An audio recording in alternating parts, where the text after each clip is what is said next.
to the DolphinsTalk.com podcast, the most listened to daily Miami Dolphins podcast on the internet. Miami's got Dolphins, the greatest of all. Come on, Dolphins fans. Time to fins up. We're in the air, we're on the ground, we're always in control. And when you say Miami, you're talking Super Bowl. Cause we're the Miami Dolphins, Miami Dolphins, Miami Dolphins number one. Miami Dolphins, Miami Dolphins, Miami Dolphins number one.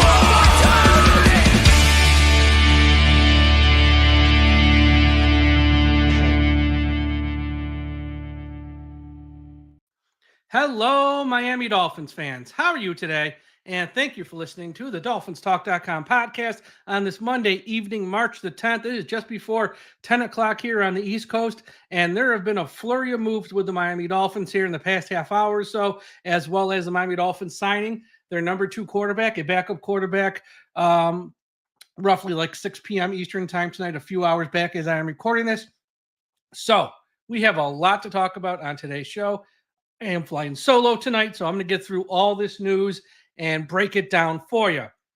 But before we get to that, I'd like to mention the sponsor of today's show, Caneswear. Everyone go to Caneswear.com for the best Miami Dolphins gear on the internet. That's Caneswear.com. If you need a Miami Dolphins polo shirt, t-shirt, hoodie, hat, jacket, anything Miami Dolphins apparel, Caneswear.com. They also have stuff for the Miami Heat, the Florida Panthers, the Miami Marlins, the Miami Hurricanes, of course, and all of the college teams in the state of Florida. But really, when it comes to Miami Dolphins gear, go to Caneswear.com. Also, if you haven't signed up for it yet, please do. Dolphins Talk Extra. Go to Patreon.com/Dolphins Talk. It's only $3 a month. And if you sign up right now, you will automatically be entered into a contest to win a very rare Tyreek Hill bobblehead doll. It's just $3 a month, patreon.com/Dolphins Talk. You will also get access to a private message board. The podcasts we do that are behind a paywall, they're not free. Some about the Dolphins, some about pro wrestling, the NBA, Major League Baseball, television, music, and so much other content. So patreon.com/Dolphins Talk. Also, for those of you watching me live tonight on YouTube, here in the chat, if you leave a super chat question, I will answer it at the end of the show. So if you have a super chat question, put it in there, and I will answer it at the end of the show. Okay. The Miami Dolphins signed Zach Wilson as their number 2 quarterback. I'm going to save that one, though, for the end, because I know that's kind of a controversial one. I want to talk about the 2 offensive line signings that they just made here in the past half hour before I went live. The big signing is they signed guard James Daniels to a 3-year deal for $24 million. No word yet on how much of that money is guaranteed, but James Daniel is a former second-round pick out of Iowa by the Chicago Bears. He then signed with the Pittsburgh Steelers in 2022. He has played in 90 games in his time in the NFL. He started 84 of them, so a lot of experience here. Now, last year, unfortunately, in 2024, he only played in 4 games as he tore his Achilles tendon in week 4 of the season, which ended his season, of course. Now, Barry Jackson of the Miami Herald, he is reporting that from sources he spoke to, that the Miami Dolphins made the offer to James tonight after his medicals cleared, and they got the paperwork on his medicals, on the rehab. And as of right now, James is expected to return to the football field in either May or June. So he had his Achilles injury week 4, but he is expected to return in May or June prior to the start of the 2025 season. Let's hope and pray there's no setbacks, because the Miami Dolphins need James Daniels, a healthy James Daniels, in the worst way for the start of the 2025 season.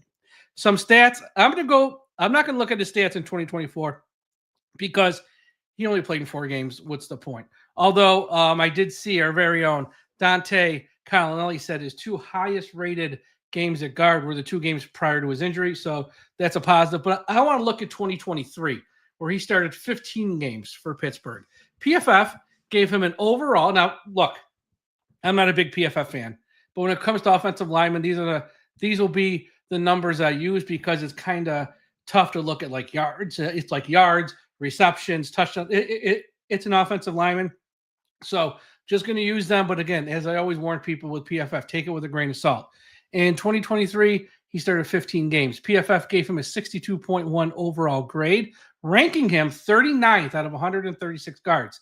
He had a 60.4 pass blocking grade, ranking 57th out of 136 guards, and he had a 60 run blocking grade, ranking him 52nd out of 136 guards. So his numbers in 2023, when he played 15 games, were very, very, very good. Last year, before his injury, he played well. And James Daniels is really going to help the Dolphins here at one of the guard spots here. I expect him to play on the right side. Let me check. I got so much information in my head right now. Some of it has slipped. James Daniels is, he's a right guard. So you're going to put him next to Austin Jackson and obviously next to Aaron Brewer at center. So that means right now, should he be healthy and he should be ready to start the 2025 season, Miami really only needs to fill the left guard spot to start the season. So this is a proven guard here, someone who is going to be substantially better than the Robert Jones and Liam Eichenbergs of the world. And this really helps. And obviously, I don't think they're all done with the offensive line, especially the interior of the line. But for a day one move, this is a very good move. And a few minutes later, or at like roughly the same time, the Miami Dolphins signed an offensive tackle. Larry, I hope I say this last name correctly. If not, I will learn to say it, but this is night one. Larry Borom from the Chicago Bears. He will be 26 years old at the end of March. He's played in 47 NFL games, started 27 of them. I have a friend who covers the Bears. I reached out to him just a few minutes ago to sort of get his vibe on Larry here, and he said he's not someone you want to start, but coming off the bench, he's fine. Works hard, plays hard, but you don't want him to start or play too much. So I think with Miami, though, because he is primarily an offensive tackle, and I don't think they're going to try and convert him to a guard. And I think he's going to be pretty much filling the role of Kendall Lamb, being that backup swing tackle for Miami, because Lamb, he won't be back in Miami. Armstead, he's probably going to retire. If he doesn't, Miami's just going to let him go. That's just what it is. So Larry Borom here is going to be the swing tackle for the Miami Dolphins coming off the bench, most likely behind Austin Jackson, who gets hurt a lot.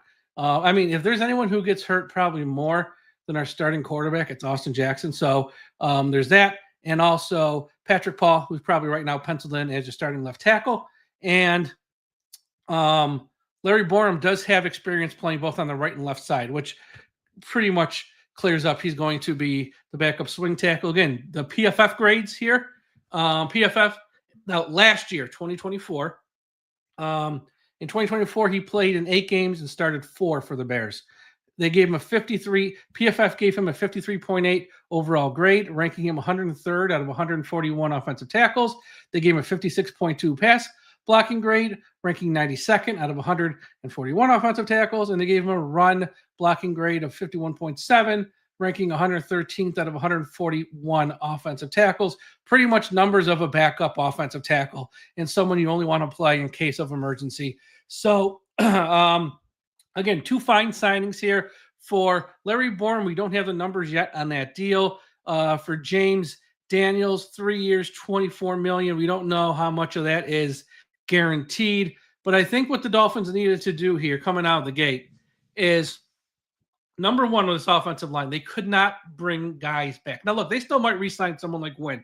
They still might re-sign someone like a Robert Jones. But for the most part, they had to start over here. They had to bring in new faces, and they had to get at least one proven offensive guard, which they have. Now, we do have to worry about the injuries. And as I said on the show last night with Tom, we know Chris Greer loves his injury guys. And James, he's coming off a major injury. So hopefully no setbacks, and he'll be ready to go by May or June. At worst, he's ready to go by the start of training camp because Miami needs him. They need him in a bad way on this offensive line this year. Again, to just, if they don't make another move on the offensive line as of March 10th, heading into the draft, they pretty much are just cutting into the draft, needing to find themselves a left guard, which is very doable. You can get that with pick number 13 if they want. They can probably get that in round 2 or even in round 3. And I don't think they're done with the offensive line. Again, I think they're probably going to resign someone like Isaiah Wynn. I could see them also signing someone from the outside as well. You got to see how this market here settles down. The first day of free agency, the big money guys are flying off, just getting signed at 12, 12:10, 12:15, 1 p.m., 2 p.m., 3 p.m. Miami didn't have the money to be in on a lot of those guys. They were talking to a few of them. They were talking to Greenlaw, the linebacker from San Francisco who went to the Broncos. I'm sure they were talking to a few safeties. They were talking to Jimmy Garoppolo, but those guys got more money elsewhere, kind of. Although with Jimmy G, I'm not sure if it's actually more when they have the breakdown. But the point is they were in on some guys. So they waited and they signed, again, Zach Wilson, who I'll talk about here in a second, later in the evening. And then really tonight, around like 9 o'clock or so, they signed these 2 offensive linemen. So overall, Miami comes out of the gate. They said it at Chris Greer and Mike McDaniel said at their end of year press conference, they were going to invest in the offensive line. They had a few guys that they targeted that they're hoping to get. Were they talking about these 2 players? I don't know. One can assume at least, I would say yes, though, because if you're signing them the first day of the legal tampering period, it's really the first day of free agency. None of these things become official until Wednesday at 4, but odds are nothing's going to fall through the cracks here if they're making these announcements. So they're coming out of the gate here with a couple offensive linemen. They know it's a weakness. They didn't laugh and insult everyone saying, you're more worried about the offensive line than we are this year. They're coming out strong and adding some new faces to the mix.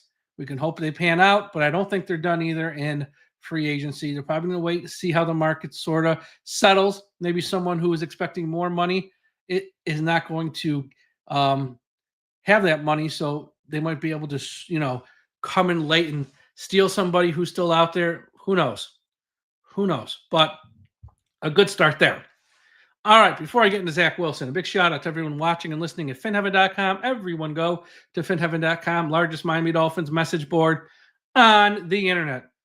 Also, a shout out to everyone watching live at the I Am a Miami Dolphins fan Facebook page, run by the great and talented Carlos Hernandez. If you're on Facebook, please be sure you are part of the I Am a Miami Dolphins fan Facebook page. And wherever you're watching or listening, or wherever you're listening to this podcast, because if you're watching it, it's on YouTube. And if you're watching on YouTube, smash that like button right now. Subscribe to the channel, but smash that like button. But wherever you're listening to this podcast, whether it's Apple Podcast, Spotify, Audible, iHeartRadio, Podbean, Podchaser, one of the other hundreds of platforms are on. Subscribe. We're going to have shows pretty much every day this week as we expect to have some Miami Dolphins news every day. So expect to have shows. I'm going to have a show with Ian on Wednesday. I'm going to have a show with Dudley Durong later this week. Tom was supposed to join me tonight, but he got a little tied up. So I'll probably have a show with Tom at some point. And you never know who else might pop in. Josh and Aaron, they're going to have a show probably on Thursday. So we're going to have you covered here with all the news of the week as we expect news to come in fast and furious. As I am recording this now live, I'm sure news might be breaking right now, but I can't do 3 things at once, so I'm just recording the show. And if any news breaks, I'll just do another show. All right. The big story from the day, which I think is the big story because it's got the most attention, because it's about the quarterback. Miami Dolphins signed Zach Wilson to be the number 2 quarterback for 1 year, $6 million, but he can make up to $10 million with incentives.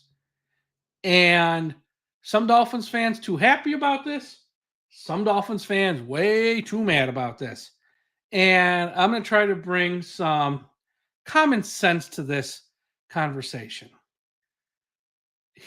Number one, he's getting $6 million. He will only make the $10 million if he plays, hence Tua gets hurt, and if he plays well. So it's like, and if he plays and plays well, who has any problem with him making $10 million at that point? Our season and the Miami Dolphins season was derailed last year because of poor backup quarterback play. So if this kid has to get in there and play and he plays well, earning up to $10 million, who cares? Not my money. well worth it. Because if we had someone who played well from the number 2 quarterback spot last season, we're probably in the playoffs. Yeah, we probably lose in the first round, but at least you're there. So that's number one. Number two, this is a low-key signing that a lot of the insiders like a lot. Albert Breer of Sports Illustrated said from talking to people in Denver last season where he spent the whole year, even though he didn't play, they said, he said, don't overlook this signing. This might be a sneaky good signing because everyone remembers Zach Wilson with the Jets. Fine. We know what happened there. I'll talk about it some. It didn't go well. He was a bust from the number 2 pick. But even though he didn't play last year, what he did in the preseason and what he did all season in practice, they said he turned it around. Now, granted, he didn't play because Bo Nix was a first-round pick. He never got hurt, and he led him to the playoffs. Why are you going to put this kid in? It made no sense to put him in. But the point is, they thought very highly of him and what he did all year, each day at practice. Now, for the segment of fans of the Dolphins who are flipping out over this signing, thinking it's the worst thing in the world, chill out. Really, chill out. It's a number 2 quarterback. Who did you expect them to sign?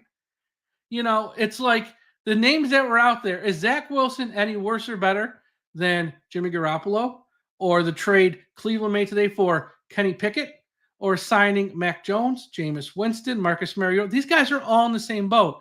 They all are guys who, have serious questions around them. And there are questions about Zach Wilson, but here's the thing with Zach Wilson. His main problem was he was put in a horrible situation with the Jets. Horrible. And he failed because in his time with the Jets, he threw 23 touchdowns, 25 interceptions, had a 73.2 quarterback rating, and a 57% completion percentage. And as a starter, he was 12-21. Again, not good, especially for the number 2 overall pick. But, no one's saying Zach Wilson is Otto Graham. Who would you have rather had? Tim Boyle, Skylar Thompson, or Tyler Huntley as their number 2 quarterback? The Dolphins had to do something. And it's a backup quarterback. And what were your expectations? I don't know what some people's expectations were, but they're paying Tua all this money. A backup, which we just ignored the previous few years with the guys like Mike White you can throw in that mix too. And just guys who couldn't play. Now you got a guy he's played a lot of games. That doesn't mean he's played them well, but at his last stop, Sean Payton, who I trust, they spoke very highly of him. And, I had someone on social media, jerk, say, well, if he's so good, why didn't the Broncos get him? Because Miami paid him more. That's why.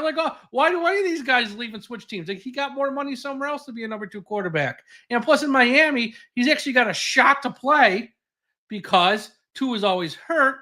With the Broncos, Nix, he played every game last year. He played a lot of games in college. He really never got hurt. So odds of him, so he's getting paid more money and he has a chance to actually play in Miami. Of course he's going to go there. Of course he's going to go there. And I know you out there, Joe fan, everyone has an opinion and everyone's entitled to their opinion. And you might like Marcus Mariota more than Zach Wilson. You might like Jameis Winston more than Zach Wilson. You might like Kenny Pickett or Mac Jones or Joe Flacco. But these guys, like I said, they're all relatively the same. And I want to say this too. I want to say a couple things here about Zach. Number one, the first 2 years, Tua was in the NFL with Brian Flores. Miami's offense had 0 weapons. They had a head coach who couldn't coach offense.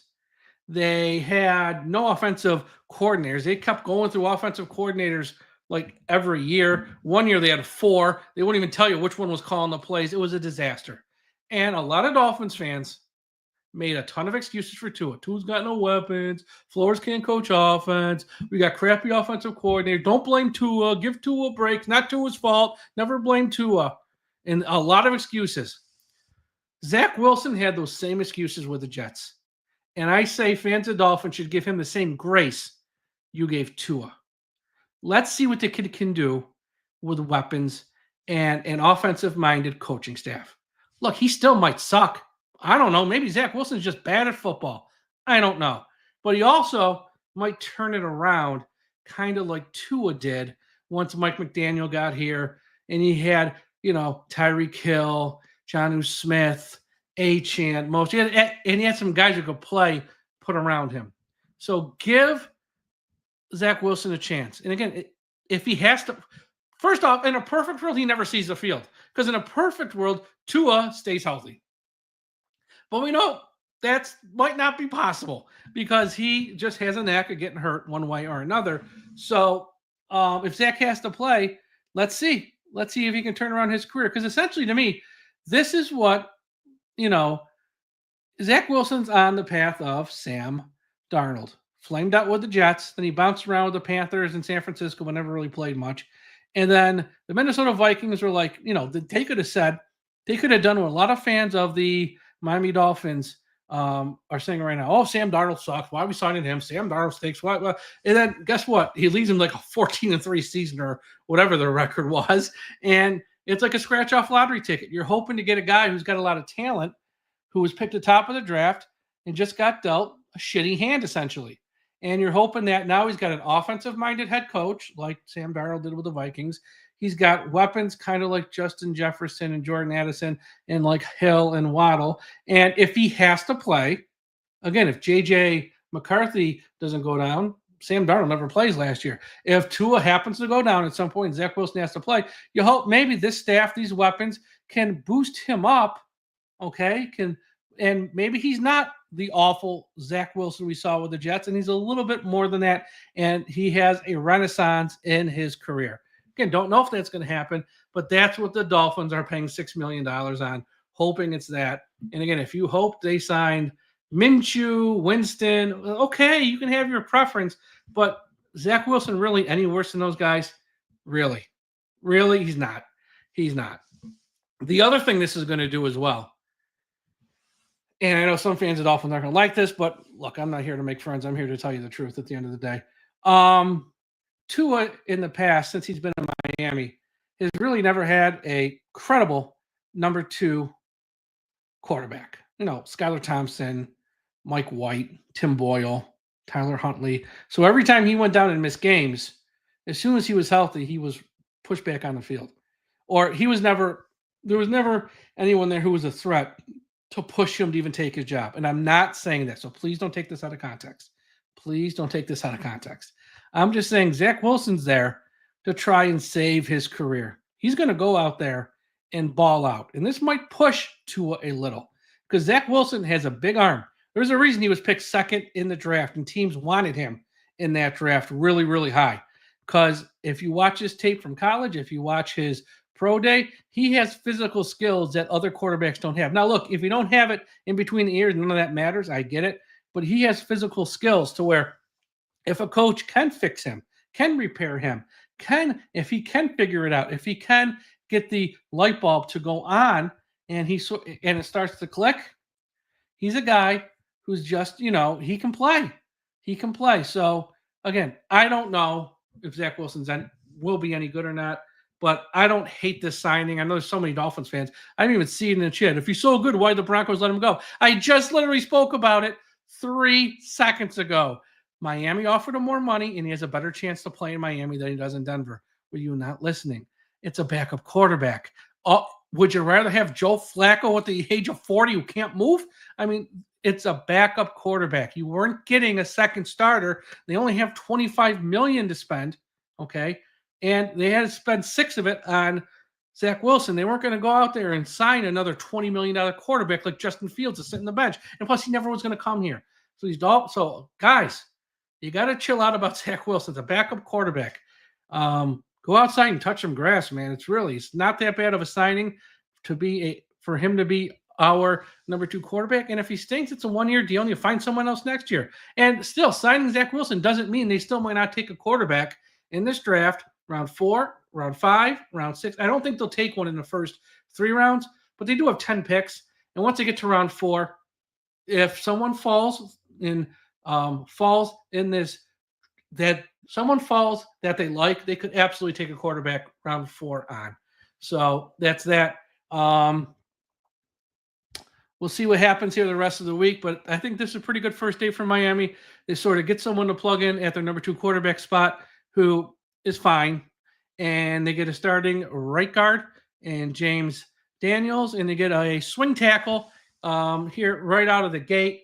Again, did they move the needle much? No, but with the money they have, they came into today with like roughly 25 million. They can create more and have up to 60. But again, doing that is going to mess with their cap in future years. So they probably don't want to do that unless they have to. And like Cameron Wolf of the NFL Network said last week, and I know fans don't always listen to what people say, they were going to go out there and look for mid-level, low-level signings and look for value signings. These 3 moves today are exactly that. They were not going to go out there and break the bank for a big money, Aaron Banks, the offensive lineman who signed with the Packers for a huge amount of money, or those type of guys. They're looking for value signings, and that's what they got here, and that's what's going to continue in the upcoming days and weeks. Javon Holland, everyone expected him to sign with the team today. He didn't. A lot of safeties got signed. He did. Now he's not coming back to Miami.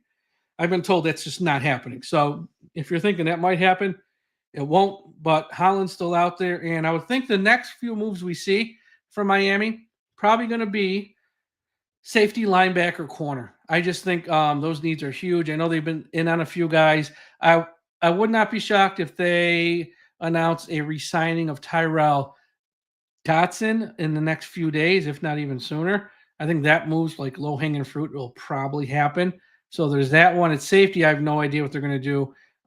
There's some guys that are unsigned. I know there's a guy for Washington out there named Forrest that Barry Jackson of the Miami Herald said that Miami has some interest in. I haven't done a lot of research on him. I have to read up, but he's someone who might be in play. And Joey Bosa, we'll see what's going on there. I didn't hear anything more on that today. I did hear, and I heard it early, that they really wanted the linebacker from San Francisco, Greenlaw, but he had like about 5 teams after him, and they all pretty much had more money than Miami, which really just handcuffed Miami and trying to get him. He ended up signing with the Broncos for like $11 million per year, or 11.8, which really isn't a lot. And I think Miami, if they wanted to make that move, they could have. It just would have prevented them from making other moves, probably like the ones we saw here tonight with James Daniels and Larry Borom. And maybe they feel they can get linebackers in the draft, or there's some other linebackers they can sign. Probably, like I said, re-sign a Tyrell Dotson and maybe add someone in the draft or something like that to address the linebacker room. So we'll see. But that's all for today's show. Thank you all for listening. Be sure to check out the website, dolphinstalk.com, for all of the latest. That's right, dolphinstalk.com. We got a bunch of new articles up there. We got a bunch of podcasts. You don't want to miss any of that stuff. Be sure to follow me on social media, including Twitter. Come on, Twitter. You got to do better. One of the most important days of the year. You can't be crashing 4, 5, 6 times all day. Twitter, Elon, do better. But you can follow me on all social media platforms at Dolphins Talk, whether it's TikTok, Instagram, Twitter, Blue Sky, Threads. Yeah, I'm on all them. And again, wherever you're listening to this podcast, subscribe. Make sure you subscribe to the channel. Smash that like button. If you're watching on YouTube and you put up a comment down below, I will respond to them when I get a chance. So if you want to interact with me that way, put up a comment here in the YouTube chat. And again, smash that like button. It's a real help. Everyone, have a great Monday night. Have a great Tuesday. We'll talk to you again after a while. And folks, don't forget, we must put an end to highway profanity.